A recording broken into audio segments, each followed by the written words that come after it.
Welcome to KocoSports. I am the huge one kid idiot Dave Koco from Wrestle AM, a podcast on YouTube KocoSports, and this is an AEW double review.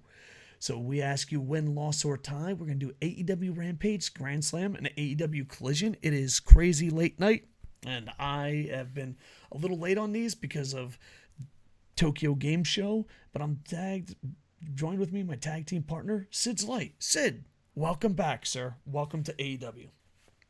What's up? Nothing much. All right. Rampage Grand Slam, part 2 of this event.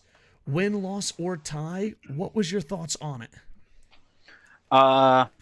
Rampage Grand Slam, I'm trying not to let my love for one wrestler touching a belt change it. I'm going to give it a tie.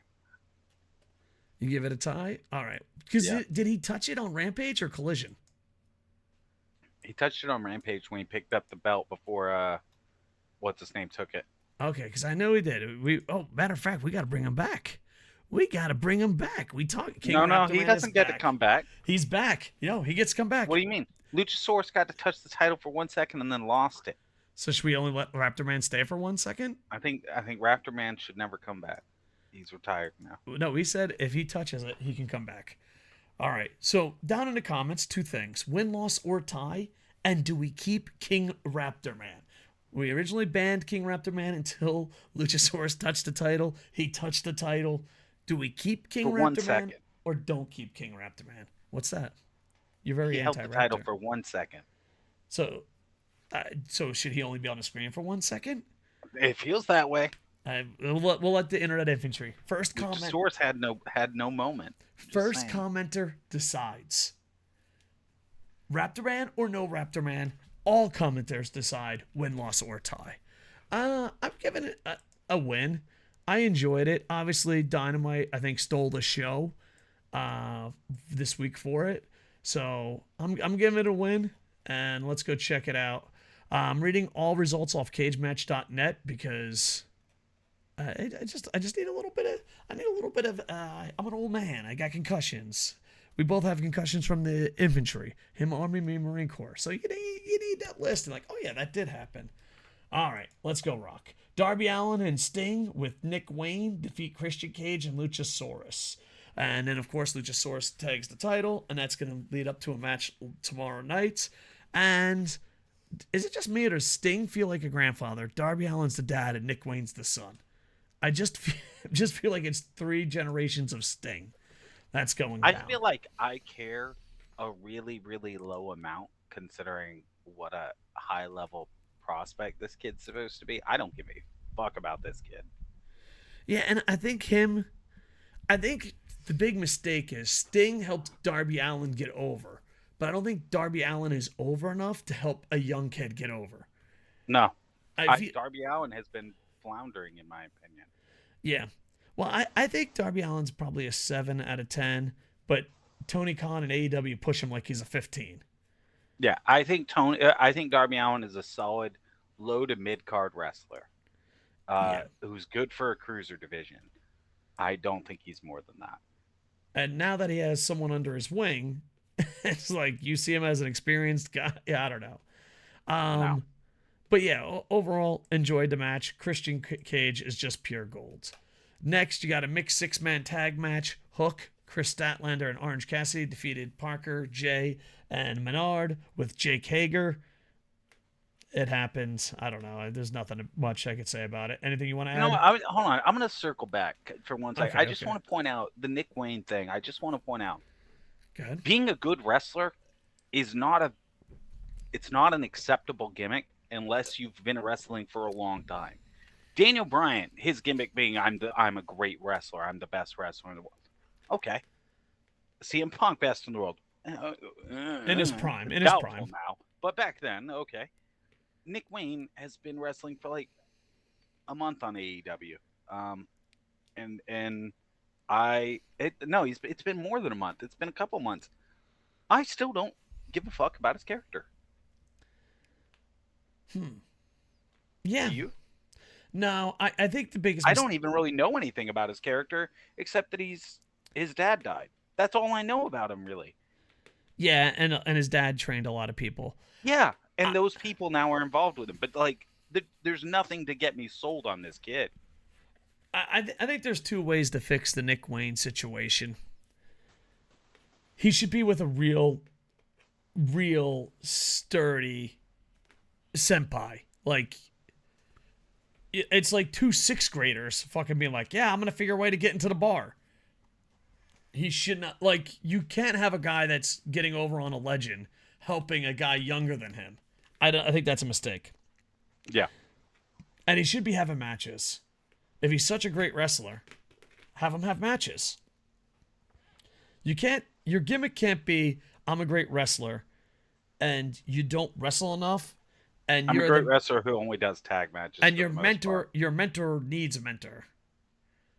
It's like, yeah. So it's fixable, and he does have a future.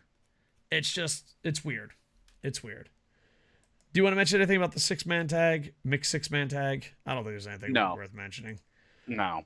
ROH World Tag Team #1 contendership match. You got the Righteous, Dutch and Vincent defeat Best Friends and the Hardys and the Kingdom. I thought for sure the Kingdom was going to win this. I did too. I thought that was what the build was for.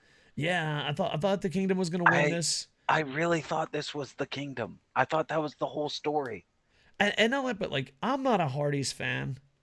Because this isn't for the AEW tag, is it? It's for the ROH tag, right? Yeah. I thought the Kingdom was going to win it. I thought Best Friends always losing seems a bit off. And the Hardys, like... The Best Friends lose so that Statlander and Cassidy can win. Maybe you're right. But if you're going to use the Hardys, which I'm not pro Hardy at all, you got to do it tag team versus tag team. Yeah.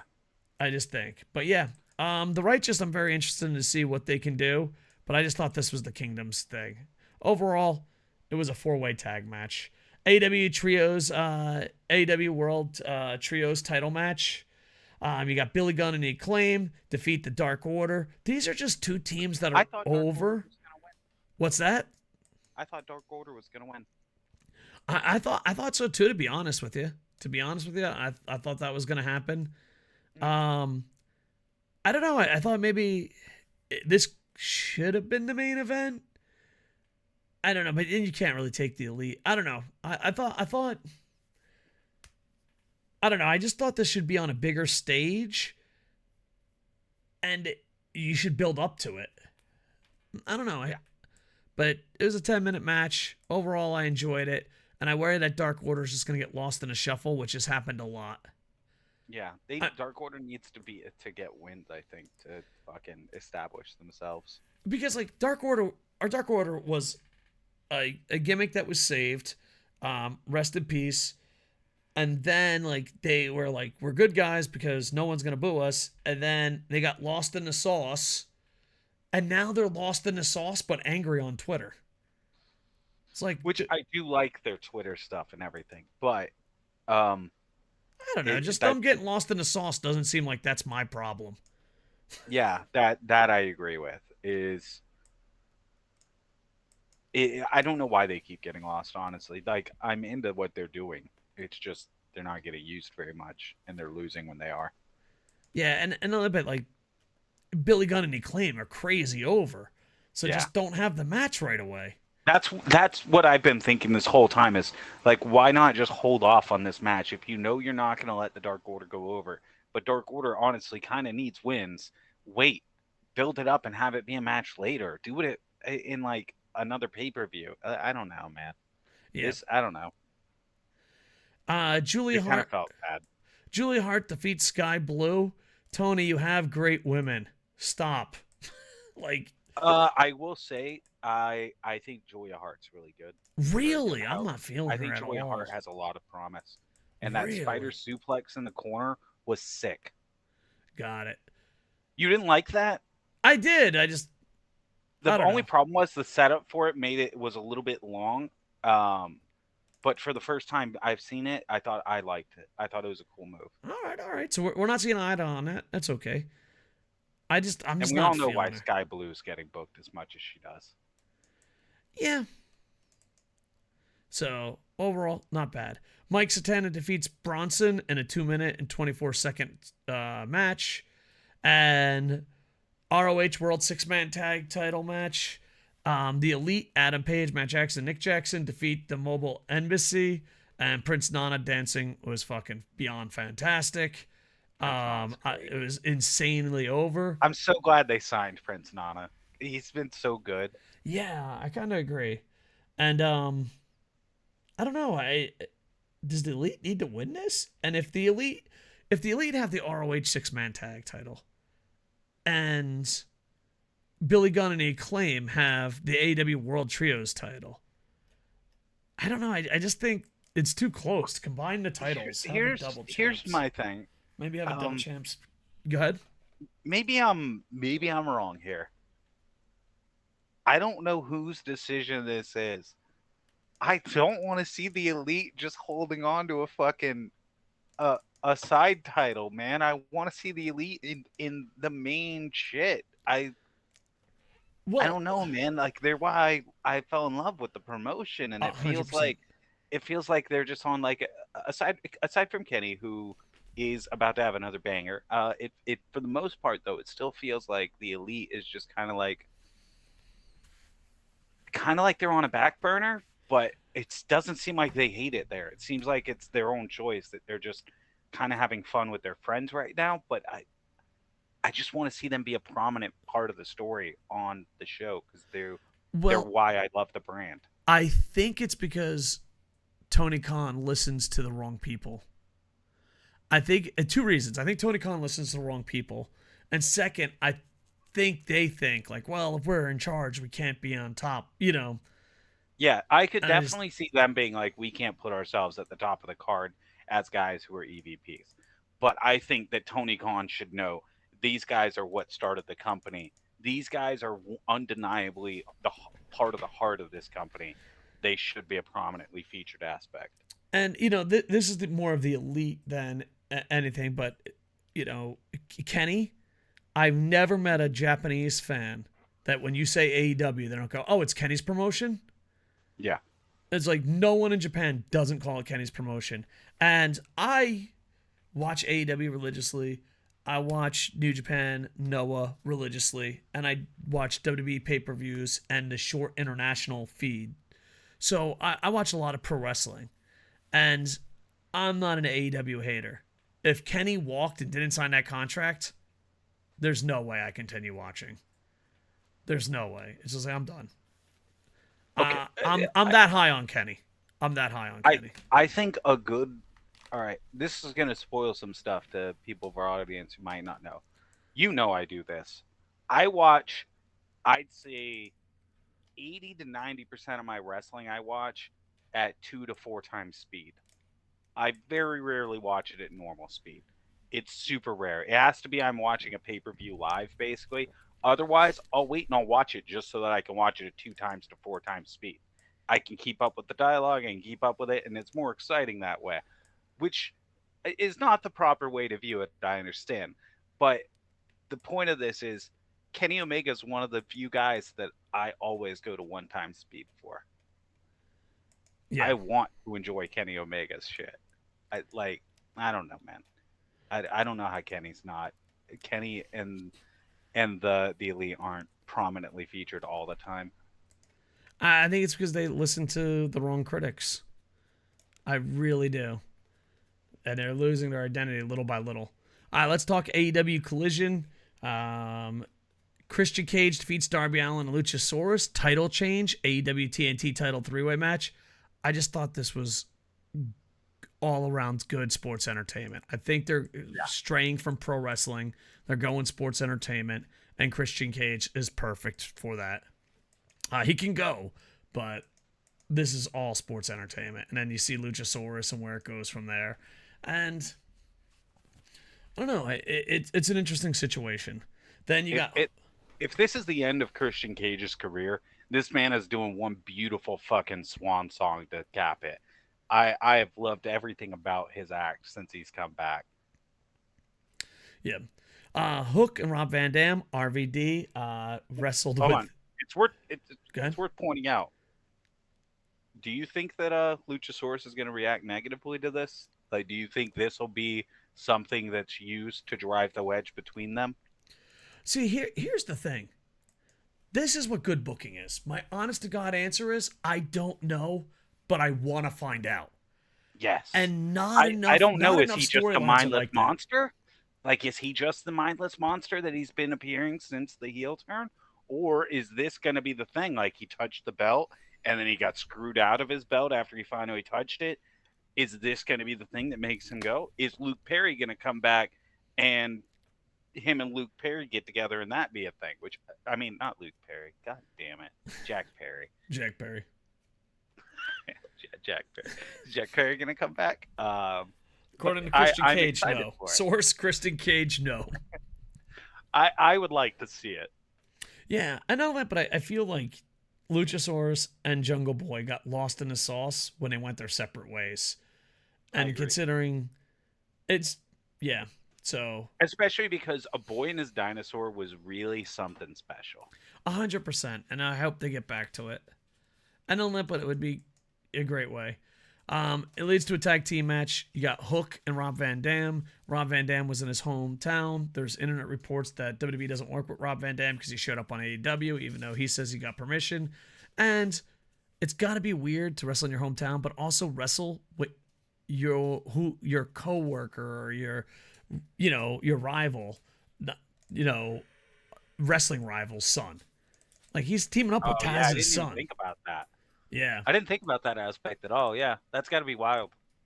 Yeah, and But then again, I mean, for guys who have rivalries like that, I'd like to imagine most of them are actually get along pretty well because there has to be a good amount of chemistry for people to put on banger series. Yeah. So, and hopefully they got it. So they beat Parker and Menard. Next, you have a singles match. Julia Hart here again defeats Karen Hogan. When I say her name, I think of KocoSports Dream. Kane Hogan. I don't know. Maybe I'm wrong. The suplex, actually. I was wrong. The Sky Blue match versus Julia Hart wasn't as good. This is the one that I liked. The 3 minutes and 35 seconds in. Got it. Well, she had the spider suplex, and I just really liked the spider suplex. It was sick. Next, you have a single match: Jay White with Austin Gunn, Colton Gunn, Juice Robinson defeating Andre Aladilio. Perfect, dude. My Spanish is on point. I don't know. Like, I enjoy this because it's Bullet Club to the max for the audience that loves it. And if you're like, oh man, I wish Jay was treated seriously, I'm like, you get what you fucking deserve. You wanted Bullet Club antics here in Japan, you get them in America. Yeah, I absolutely love the Bang Bang Gang. I like it. I've had so much fun with it. I think it's just fun. Juice, fucking, I love Juice, man. But they've been great. I thought this match though would have been a lot better considering who's in it and would have been longer. Yeah, like this to me felt like these are the level of talent that it could have been a pay-per-view blow off between their factions. I kind of agree with that. And next, you have the AEW World Tag Team title match. This got a lot of heat on the internet, and I'm usually anti-FTR when they tweet. Usually it's like, hey, man, do you like puppies? I hate puppies. But I kind of agree with this. They were getting a lot of shit because the Workhorsemen were there, and they're like, oh, man, you were fighting nobodies. And he's like, A, it's an open challenge, and B, they're going to be somebody eventually. And I didn't know who the Workhorsemen were, and I enjoyed it. It was a pleasant surprise. And it also it sets up the Aussie Open match. About it. What's that? I thought it was okay, but I had no reason to care about it. Yeah. I think like if you change the order and I don't know, the order of this matters. This is a cooler match, man. This is a cooler match. Yeah. But like, yeah, I'm just looking at it like from I don't know. I liked it. It could have been a better spot, but I liked it. But it was a cooler match. At least set up the Aussie Open thing. Yeah, and then you have a Texas Death Match. Before that match, though, yeah, there was that backstage segment with CJ Perry and Miro. I am really into this story right now. I don't know if you are. No. I really want to see what they're doing, where they're going with it.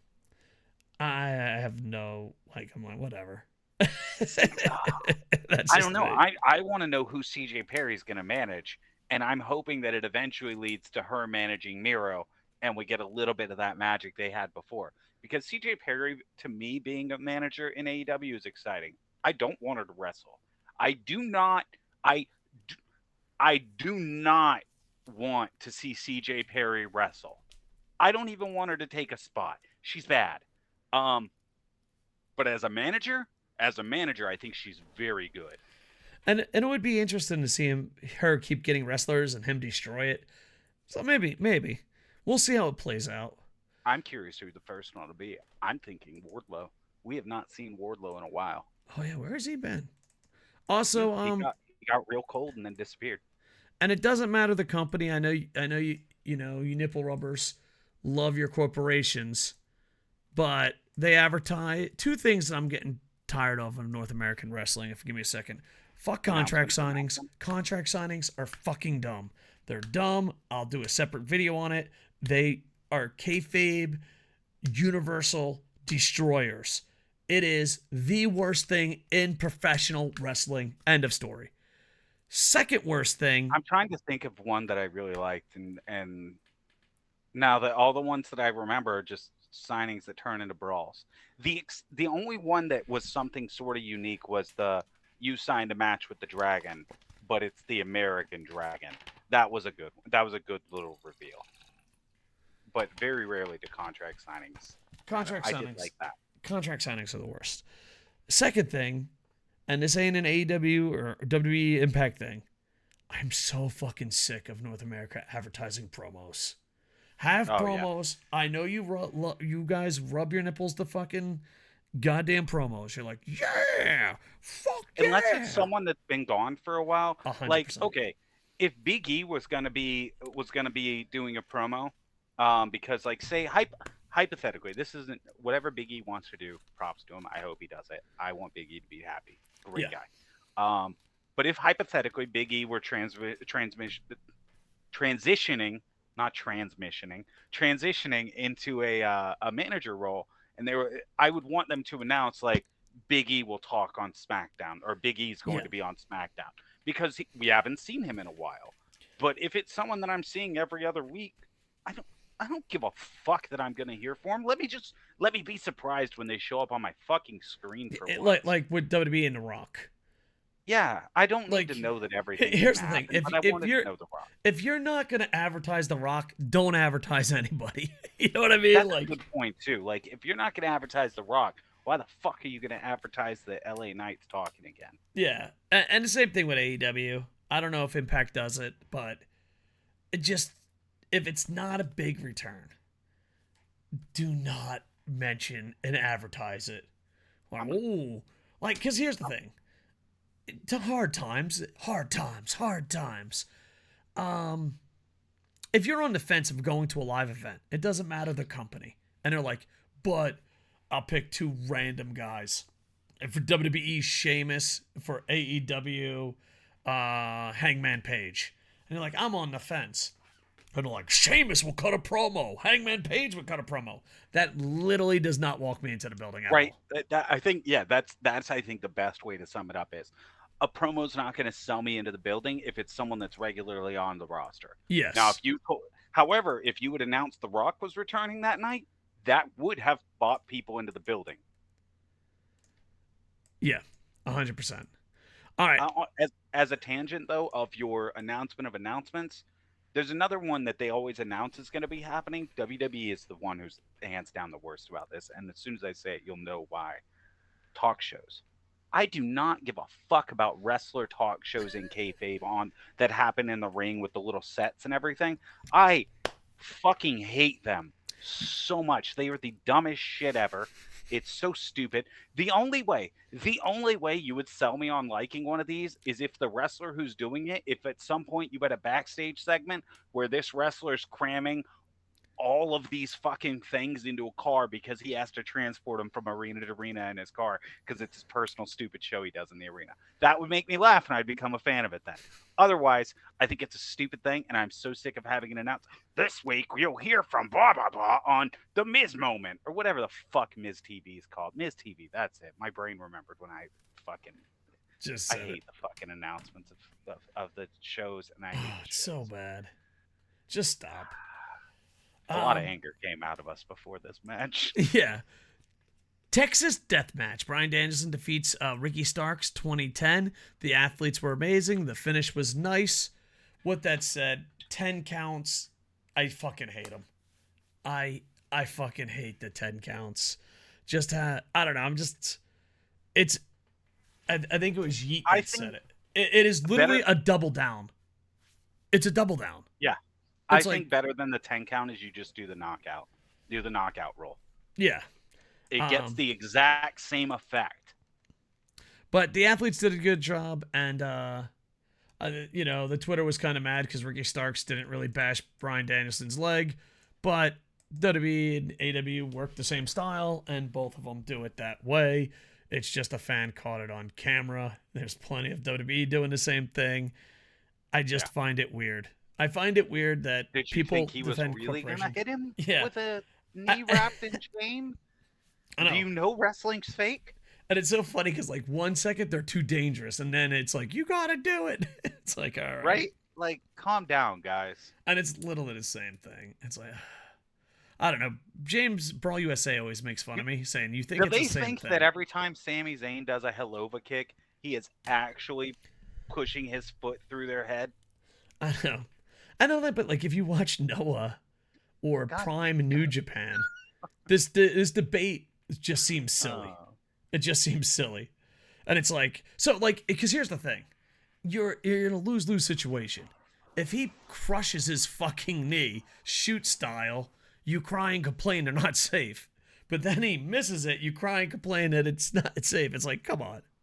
And you always get that one old crusty wrestler that never made it in life. He's like, they're exposing the business. It's like, shut the fuck up, man. Like, have you seen how bad some of your matches were?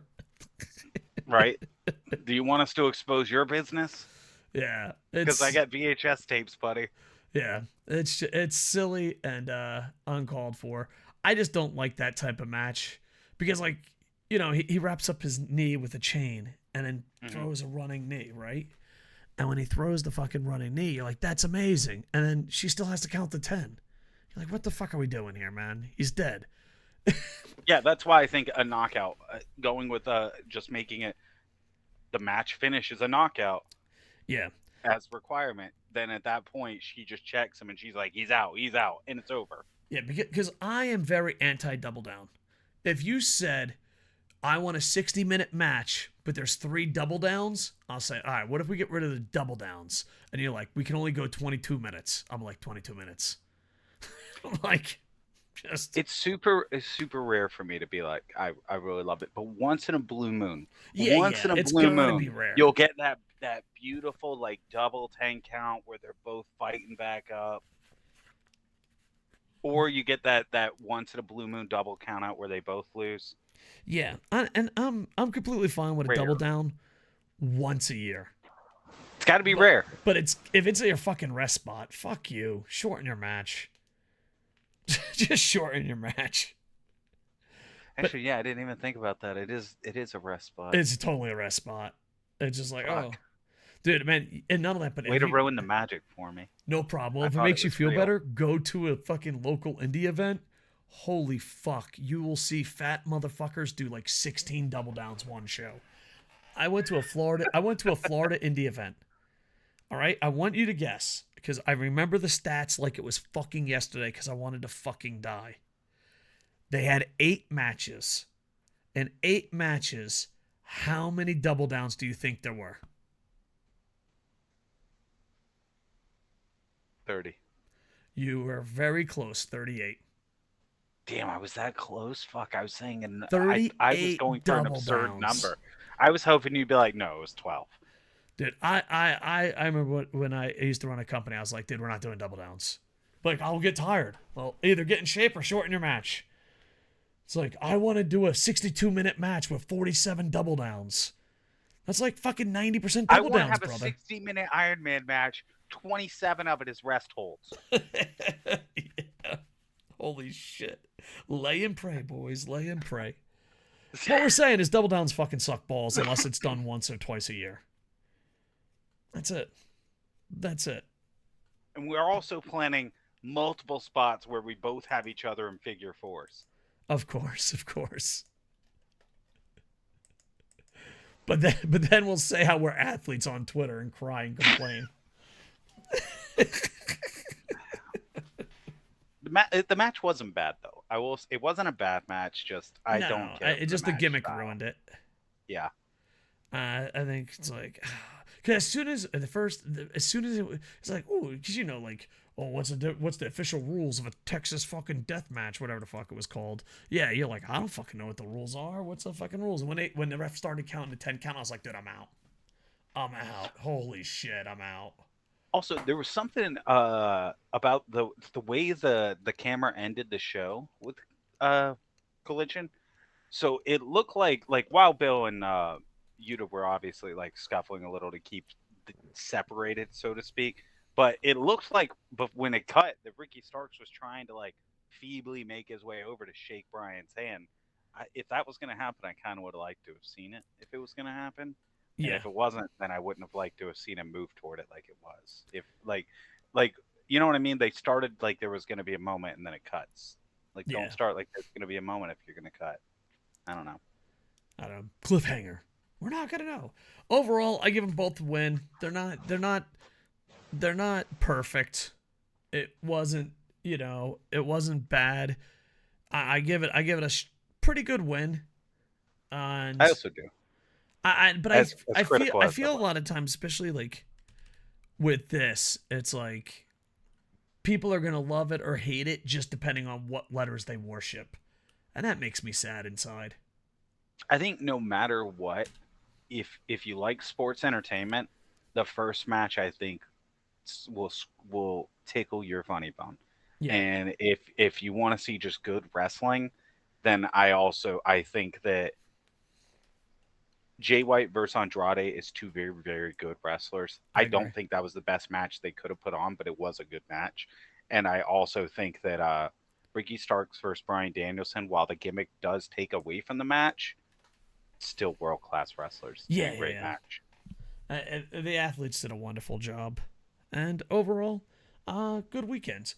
Our podcast will be coming out soon, so check us out on YouTube, KocoSports. He's Sid's Light on everything. It is 2 o'clock in the morning, and I've been at the Tokyo Game Show, so I'm going to go to bed and do a New Japan review and DDT review. And we got a Noah in the can, and we got a bunch of other videos in the can. I'm a little extra sleepy, and I think I'm crashing. Sid, I love you, brother. Make sure to check out at Sid's Light on everything, at KocoSports for everything. And with that, I am over. Hey,